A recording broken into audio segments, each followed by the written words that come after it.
Good evening, ladies and gentlemen. Welcome to the Wall of Power, a radio hour. This is your host, Paul Metza. Thanks for joining us. We have two amazing women tonight. If we would list everything they've worked on and all their credentials, we wouldn't have time to talk about the great movie that we're Carrie Pickett, one of our guests working on, called Uncle Roy. She brought her friend in, Don Mickelson, who I just met a few weeks ago at the Duluth Superior Film Festival.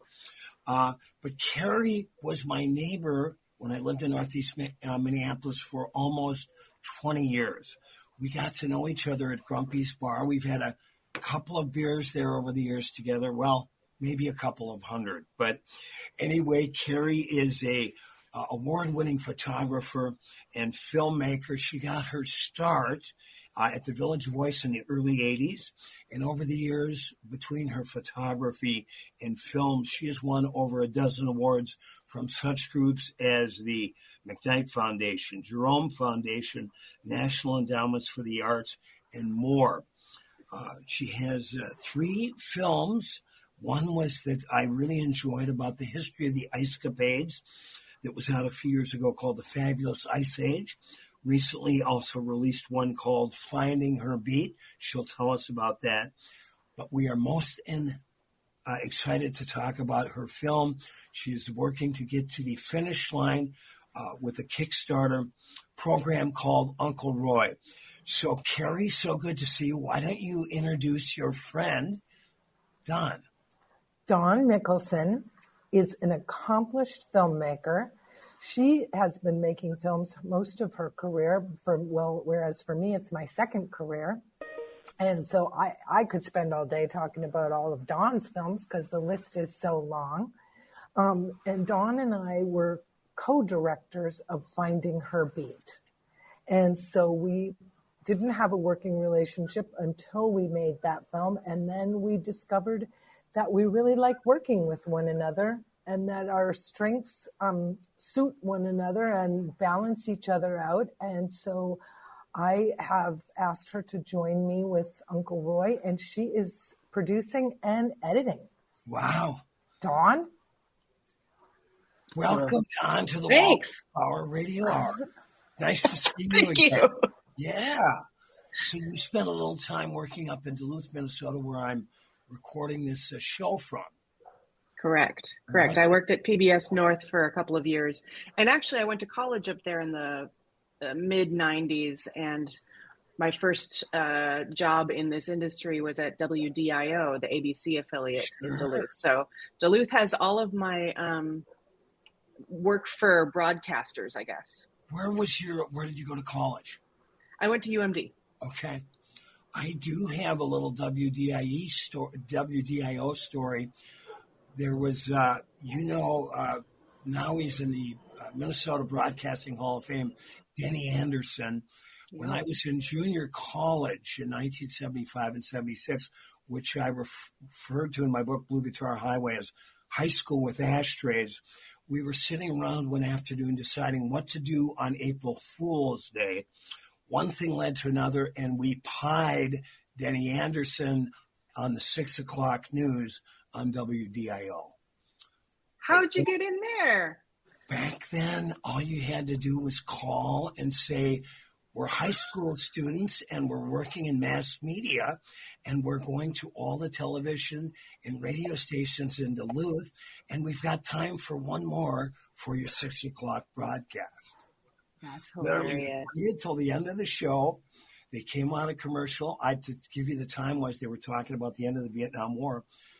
Two of us held the door shut. We were in the studio control room.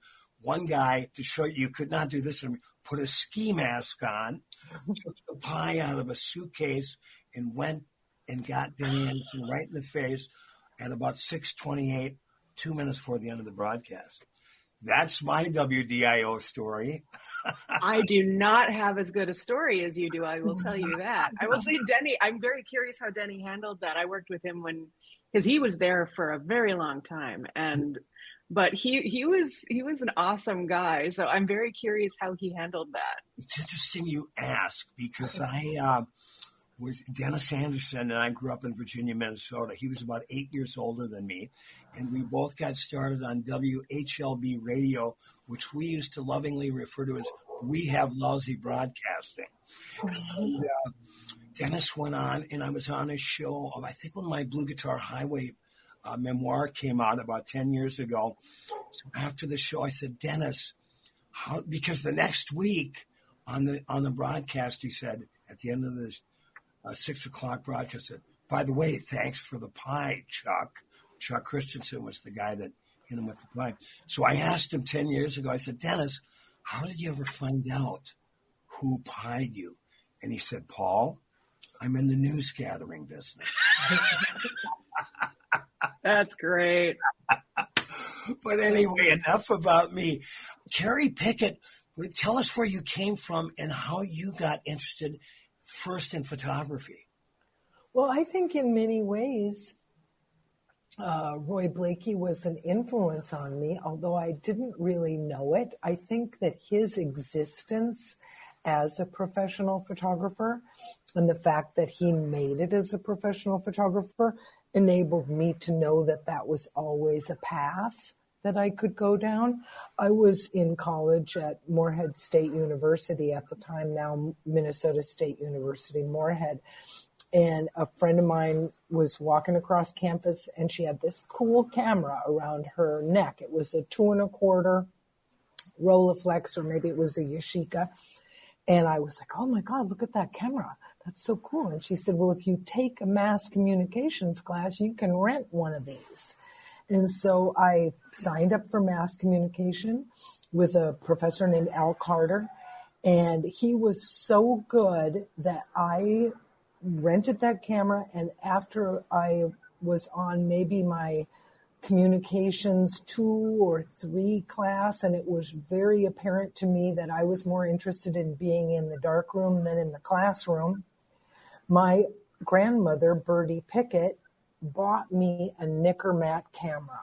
And so I got a fairly sophisticated camera even while I was in college. And I think that that set my course. Like, I knew that's the way I wanted to go. And because I had that professional camera, I knew I could do it. Wow. Well, and I got to say, Bertie is a name that's got to come back at some point. Bertie Pickett was a very eccentric woman. And when I was young, here's my aside story. Sure. My grandmother told my father that if she didn't baptize me as a Christian, she was going to leave, if he didn't baptize me as a Christian, that she was going to leave all of her money to the church. And he said, well, my religion is not for sale and my daughter's religion is not for sale, and you should take that money and travel. And so that is exactly what she did. And so she also was somebody who kind of taught me that she started to support her travel habits by baking fruitcakes, but I think, and selling them. But I think she is also one of the people in my family. I've been very, very influenced by the members of my family. I think everybody is. And so Roy enabled me to see that photography would be a course, and Bertie Pickett gave me the tools to start on my way. Well, your uncle, Roy Blakey, who I had the honor of meeting and had on my TV show, Wall of Power TV, a handful of years ago, and you can still find that online, was such an amazing human being. But the first time, Carrie Pickett, I believe you came across my radar. The Minneapolis Star-Tribune ran some of your stuff. Was it a book about... It was an older couple. Now, my Roy's parents. That was Roy's. Tell us about that, because that was so touching. And it exemplifies, a lot of us are influenced by our family, but not many people like you, Carrie Pickett, with this new movie you're working on, Uncle Roy, and the rest have been so able to document it and share it with the public. So tell us about that project. I came back to Minnesota, and I ended up in surgery, and they discovered that I had a very bad form of cancer, and I had to go through 2 years of chemotherapy. And so I left New York City and really just stayed in Minnesota. And I found inspiration myself in photographing kids coping with life-threatening illness. And so I really started out doing a book about kids coping with life-threatening illness. And when I would come home from photographing these kids, I would go and visit my grandparents, and I would need to finish the roll of film in order to get into the darkroom and process the film and print the pictures. And so these little visits with my grandparents got documented, and pretty soon I started getting these amazing pictures of my grandparents, and they had this folklore in my family history about their love story coming together because my grandma was an ordained minister, and she was traveling around trying to get educational programs going in a 8-state region, and she knew Grandpa, and he had broken up with her former roommate and was sorry that he had. And so they started, he said, "Oh, I really want to get to know you better." And she said, "Well, here's my address." And then later on, she told him that a preacher was in love with her, but she wasn't interested in the preacher. And would he send her a blank sheet of paper? And so that started this daily exchange of love letters. And after my grandpa died, I found those box of love letters and started reading them and found a reference to the preacher. And I was like, oh my God, it's really true.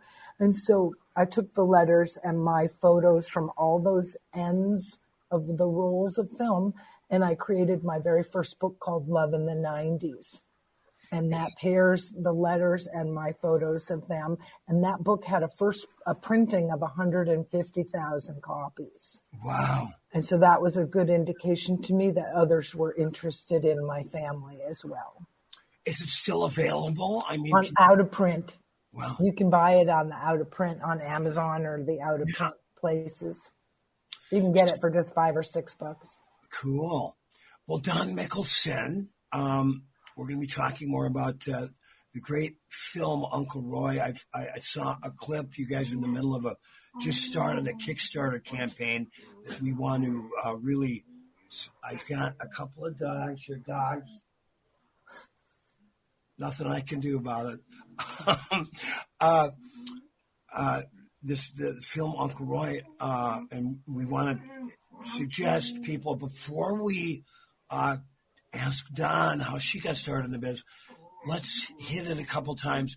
How can they find the link to contribute on the Kickstarter for what is going to be an award-winning film called Uncle Roy, about Uncle Roy Blakey? Well, there's a couple ways you could do it. One is visit uncleroyfilm.com, and there's a link directly to the campaign. The other is if you want to go in through Kickstarter and just search Uncle Roy, it'll pop up. We're actually one of the top campaigns right now on Kickstarter, regionally and in terms of film. So we should pop up fast. Cool. Now, where did you get your start in media, Don Mikkelsen? So my start in media, there's the long story and the short story, so I'm trying to figure out how to abbreviate this. But essentially, I started making videos in high school as part of Video Yearbook. And it was VHS, straight cut editing. And I fell in love with it, but didn't think it was a career. So I ended up at UMD eventually and was making videos on the side at Public Access. Again, this is a hobby. I like it because it's fun. I love, that you can combine visuals with sound and music and, create this thing that's almost like collage. I often think of my work as collage, where I'm taking a lot of other pieces and putting them together in a way that makes something else. Mm-hmm. And so that's what I fell in love with. But then after, in late college, I got a job running cameras and doing graphics at WDIO. And the reason they hired me was because I could edit based on high school Video Yearbook and doing things for myself at Public Access. So, no formal training per se. But when I graduated from college, I somehow talked the news director into this idea that not only could I run cameras, but I could also be a reporter and producer. And so they hired me to be a reporter and producer. So I was on the air for a little over a year, at which point I was like, you know what? Actually, I don't want to be on camera. Right. And I've been behind it ever since. So, yeah. And so that was the late 90s. And I've made 8-ish independent feature films and hundreds of short content over that time. And yeah, but it's been fun getting to work with Carrie now. Again, as she said, we started with finding her beat and discovered that we had these complementary skills. You know, I brought her on initially as a director of photography, and then it was like, oh my gosh, this is we're sharing director. This is so much more than that. But she has these amazing visuals, and I tend to lean more into the sound, not so much the recording of the sound, but the use of it in the edit. And so it became a really great partnership. So when she was like, you know, would you be willing to work on Uncle Roy with me? I was like, absolutely. Roy has been a part of my life almost as long as Carrie has. Wow. Because, you know, when you meet Carrie, she brings you to her place and there's Roy. Yeah. So, Yeah. Yeah. Roy is just was an amazing human being. Absolutely. I'm so excited to see this. He was such a gentle man, but you could tell he was so full of wisdom and art and love. Well, it must have been, once you got to know, I remember Roy, when I met him, when I had him on the show, it took him a little while to warm up. But once he did, he was like a cup of hot chocolate with marshmallows in it. He was so sweet. But what was your first impression of Roy Blakey, Don? Oh, wow. I will say that I was initially blown away by his collections, right? Because when I met him, he was in their studio, and you're surrounded by all of these, you know, this ice skating archive, which is 44,000 pieces of skating, you know, costumes and skates and posters. And, you know, so you're kind of like, wow. And then, you know, you're like, and he does nudes. Oh, and then there's all these beautiful nudes. And also he has this Asian art collection. So I think that it takes a bit when you first meet him to get past all of the beautiful things that he surrounded himself with. Right. But then, you know, once you were like, oh, it's just these beautiful things, and get to know Roy. He's just was such a kind and thoughtful person. And I think that, you know, we've talked about this before, Carrie and I, but this idea that he was committed to beauty. And I think that translated into his collections. And I think it also translated into who he was in the world, that he saw the beautiful and preferred to immerse himself in the beautiful, which when things are going rough, that is a great way of dealing with life. You know, I need to immerse myself in more beauty. Carrie Pickett, tell us the people out there about Roy's archived collections, because it, like Don just said, it was you had the nudes, you had all of the 44,000 pieces from the Ice Capades, the Asian art. What is your focus of the film, and how do you incorporate all of that into it for the story you're trying to tell?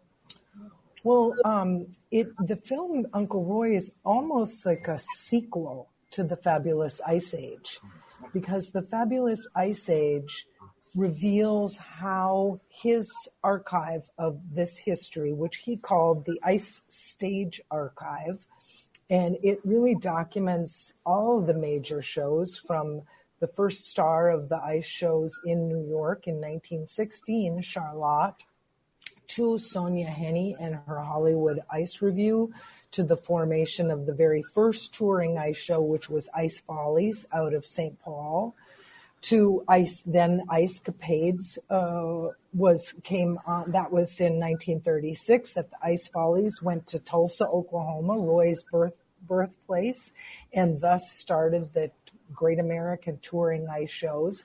In 1939, Ice Capades came on the scene, and in 1943, Holiday on Ice was formed in Ohio, but later purchased by businessman and Minneapolis entrepreneur Morris Shalfin. And so that history dominated live entertainment for 4 decades. And so I made the Fabulous Ice Age because of the depth and breadth of Roy's knowledge and his archive. I saw the importance of it and how Roy would come home from these ice skating reunions and he would be hoarse from talking and laughing. He wouldn't even be able to talk. He had had so much fun and was screaming and laughing the whole time. And so I kept telling filmmakers, this is such a great story about the ice shows and how they were so important. And nobody ever picked up on it. And so I saw Roy advancing in age and, I was just 29 years behind him doing the same thing. And so I made the Fabulous Ice Age in part with the hopes that my film would help alert the country and the world to the existence of his archive and the fact that he had collected this archive. And let's do this. Okay.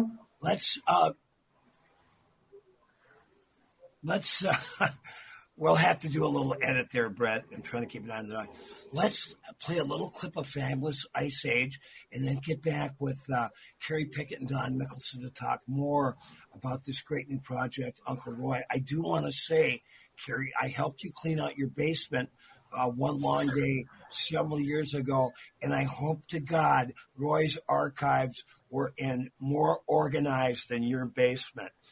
Here's a little bit of the Fabulous Ice Age and more with Carrie Pickett and Don Mickelson on the Wall of Power Radio Hour. Wall of Power Radio Hour. Once again, I got to thank my ladies, the Divas, for giving me that great 50s bumper music. And I want to thank the ladies I have on tonight, filmmaker, photographer Carrie Pickett, and fellow filmmaker Don Mickelson. So let's talk a little bit about, Don, what did you find out about Roy through this project? Because not only his archives, but he was really, he was really one of the first photographers, and maybe Carrie could answer this first, and then Don, you tell me. But talk about his nudes out in New York City and how that started with his photography.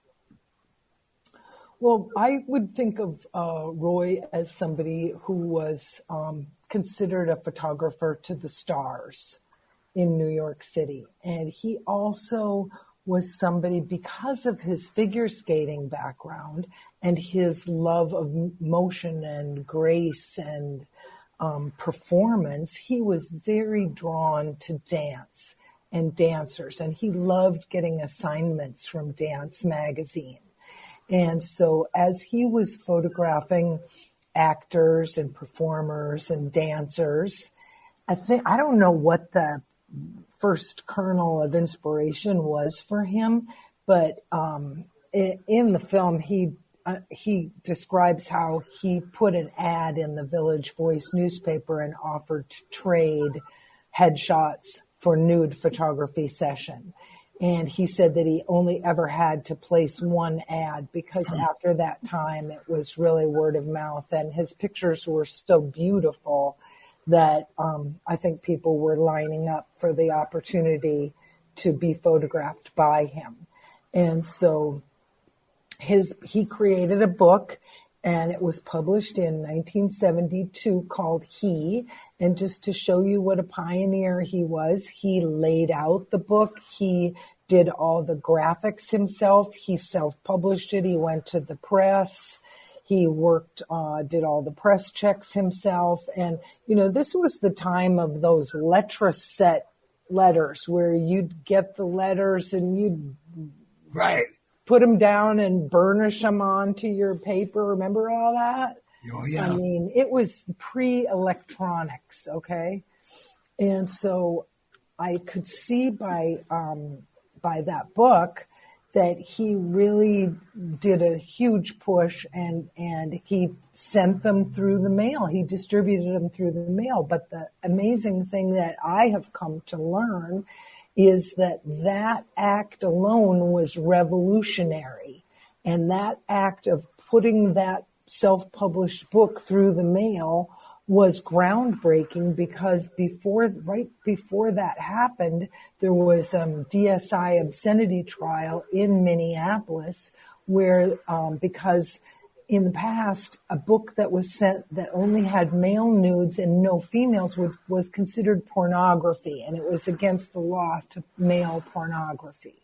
And so his book was the first one to be published after the Supreme Court ruled that it was okay for male nudes to be done through the mail. And as a real aside, one thing that I've realized going through his archive more to do the film and reading through all the letters from people who got that book and bought that book, that actually a very high percentage of those books arrived broken in half in the mail. Okay, so damaged, that he had so many letters from people saying, oh, your book arrived broken in half or damaged. So my intuition is that the post office wasn't too crazy about him testing this rule out, and that as one of the first pioneers to test this new law and ability, the post office was giving him some grief. Right. Was there ever a time he was, a gay? Did Roy ever find love in his life? Because he would have been the perfect partner for somebody. Yeah, exactly.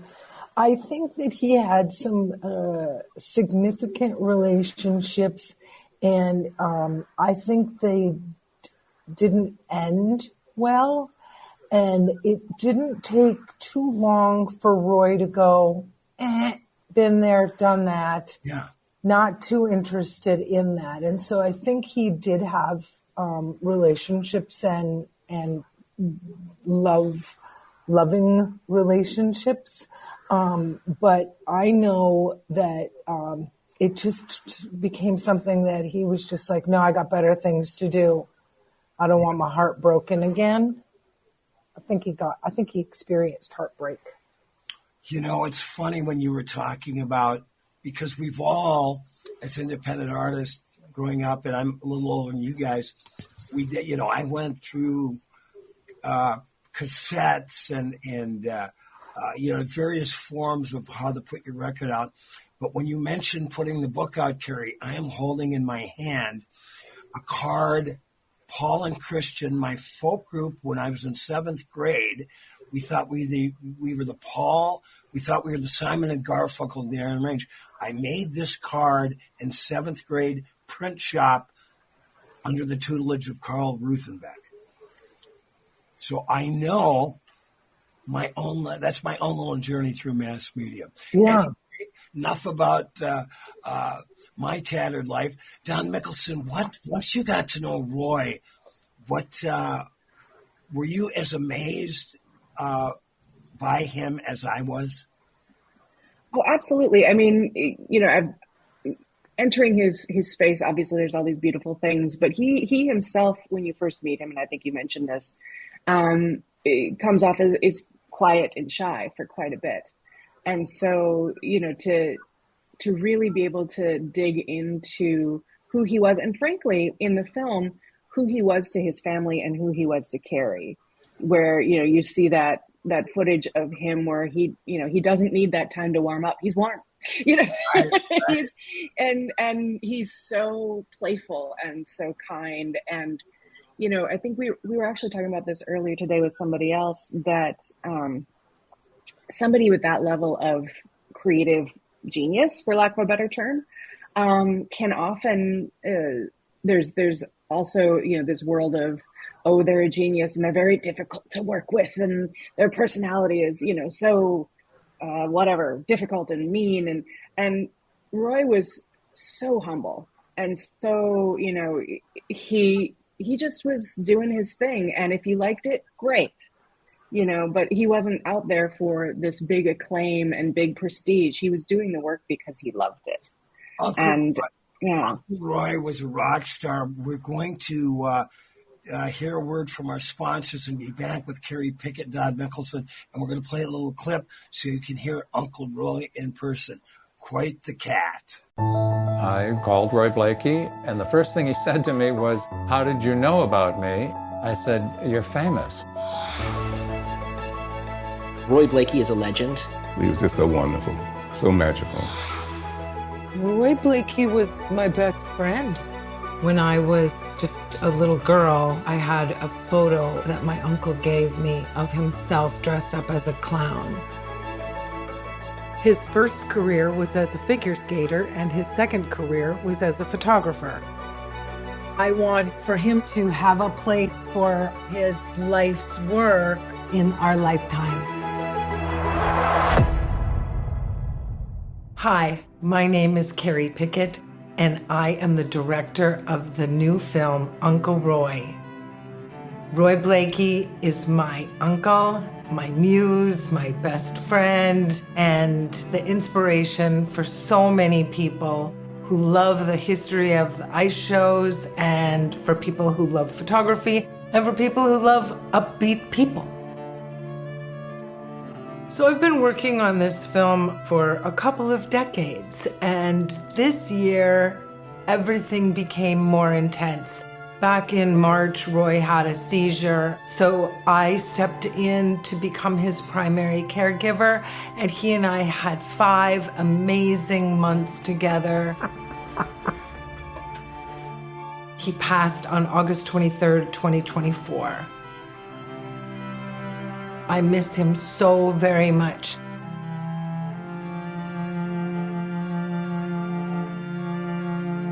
Roy Blakey, whose vibrant queer life has created an archive that will inform generations to come. Roy did selfies before the word selfie was invented, back when it was just simply called a self-portrait. He made sure to make a picture every single place that he went on the planet, because that's how we remember. If you care about the legacy of ice shows, which dominated live entertainment for 4 decades, if you care about queer history, if you care about the photography world, if you care about New York City as a vibrant place to find your voice as an artist, Uncle Roy is the film for you. I am turning to Kickstarter because I need help making this film about love and legacy and the ephemeral nature of memory. The team assembled around Uncle Roy is fantastic. We are inching close to a rough cut.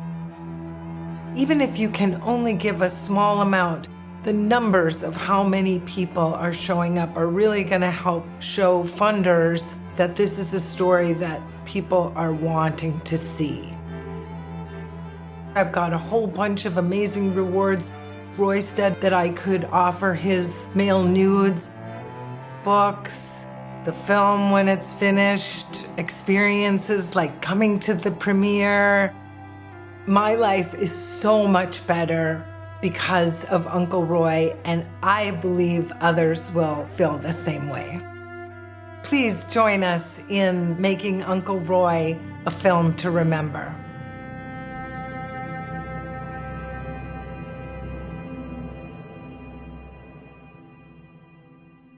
We just heard a little clip from the film that, with some help of a handful of people, handful by 10 or 12 or 20 or 100, will get brought to theaters. The film is Uncle Roy. We just heard a clip from that. You're listening to the Wall of Power Radio Hour. This is your host, Paul Metza, and my guests are two of the women that are making this project happen. Roy's niece, Carrie Pickett, and her partner in crime, Don Mickelson. So how can we help you guys get some money to get this great film into the theaters? Well, the sizzle reel shows you a really good example of what the film is going to be like and the stakes in the film. And so this film is up on Kickstarter right now, and we are trying to raise $40,000 so that we can pay a composer and a graphic artist. And that's 40,000 in 40 days. Yes, it is a aggressive campaign, but we're excited that within the first day of launching, we reached 25%. Which is a great first day. So hopefully we'll continue on that track, and maybe we'll be in the position, knock on wood, of having some stretch goals, because this campaign is really about getting the music composed and the motion graphics. But there's more that needs to happen in order to get the film done. So if we're lucky enough to get to those stretch goals, then we're looking at wrapping the film and hopefully submitting to festivals starting early this fall. Wow. So we're very close. The story is there, and we just need this additional bit of cash to pay the professionals to make it beautiful. Yeah, people come in and help us with this amazing opportunity to be a part of our film. We would like to premiere in early 2026. Wow.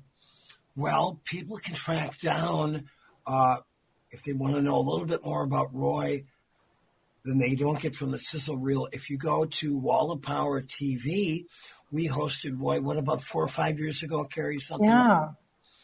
And it was just a delightful afternoon with Roy Blakey, subject of Uncle Roy. And I just have to tell you, Paul, you are in the film. Wow. It could be my big break. Yes, no, this is, you helped, your curiosity and your interest and enthusiasm about Roy has really helped us tell his story, because your producer allowed us to use some of your footage from your Wall of Power TV. And so you have helped tremendously. Well, and we've got to thank my producer, Andy Watson, because he's the one that really is the man behind the scenes. So it's got to be very exciting. I'm an independent musician. I'm going to start an Indiegogo campaign for a record I did with a 10-piece band, my farewell to Minneapolis in January of 94, although it took me 8 months to leave. But I understand how hard it is just to do the work. But in our cases, as like-minded independent artists, Carrie and Don, tell anybody out there that's interested in getting into, in your case, film or photography, what keeps you going? Because, I mean, the money part is as hard as any of the rest of it. But what keeps both of you guys inspired and going to work every day to get these projects done? Because you both have accomplished a lot in both of your lives. I love films. I could watch a film every single day, and documentary films help me learn about our world and learn about communities and to take me to places that I would never be able to go on my own. And so this is incredibly exciting to be able to have the opportunity to lead people and to give them this opportunity that excites me so much. And so it's not anything about the money. It's filmmaking is a big old money hole that you just toss your assets into it. And so documentary filmmaking is really a labor of love, but I think it helps us to connect with our humanity and to bring people together in a world community. That is so well put, Carrie Pickett. Don, what about you? I will say it's different depending on the stage of production that I'm in with the project. I mean, it starts out with this crazy inspiration and it's so exciting and that gets you going, and then you're filming, and that's, every stage has a new thing that is enjoyable, and there are dips where you're like, why am I doing this? Those are usually dips related to you got a rejection in the mail from some grant didn't want to fund you or whatever. And usually the thing that keeps me going at that time is often the people who are in the film, and the amount of trust and the opportunity this is for them to be able to speak their truth to, thousands, millions of people. And, the responsibility of that, whoa, my earbud just fell out. But my responsibility, their responsibility to honor the people who are in the film, I think gets you through those tough phases. And then having experienced releasing a film and seeing it with an audience and seeing people who, find themselves in that story and find inspiration in that story and, come up crying because they're like it's my story. And it doesn't have to be because they are, the same race, gender, whatever of the protagonist. They see that universal connection of what it is to be human. And I love that about documentary, and I haven't experienced that in anything else in my life. Well, good luck, Don Mickelson and Carrie Pickett. Everybody out there, go to Uncle Roy, go to Kickstarter, throw some dough at it. I get paid on Sunday. You'll get some cash from me on Monday. Carrie, what do you have one great line or phrase from Uncle Roy Blakey that sticks with you? I think it's give me a minute. When you asked him a difficult question or you asked him something that he really needed to think about, he was the quickest one with a comeback, and he was so funny. But if he needed it, he'd say, give me a minute. And he'd sit there, and then he'd come back with his awesome response. And Carrie Pickett, that is going to be the title of my next song. Give me a minute. Thank you. With my co-writers, Carrie Pickett and Don Mickelson. Best of luck. This has been a wonderful conversation. And Carrie, I love you dearly. And Don, I love you too. I'm looking forward to meeting you again. Thanks, guys. Have a great night. You too. Thanks for listening to the Wall of Power Radio Hour. The show was produced by Paul Metza, engineered by Brett Johnson. We'd like to thank our guests, Carrie Pickett and Don Mickelson. Throw some money at their film on their Kickstarter project for Uncle Roy. I met the guy. His story needs to be told. You can follow me at paulmetza.com. I got a big Ukraine benefit, May 14th, if you're up in Duluth at the Sacred Heart Music Center. In the meantime, like my dad used to say, remember to be kind and make someone happy. The high and the mighty will fall. There will be no power brokers. The wall of power will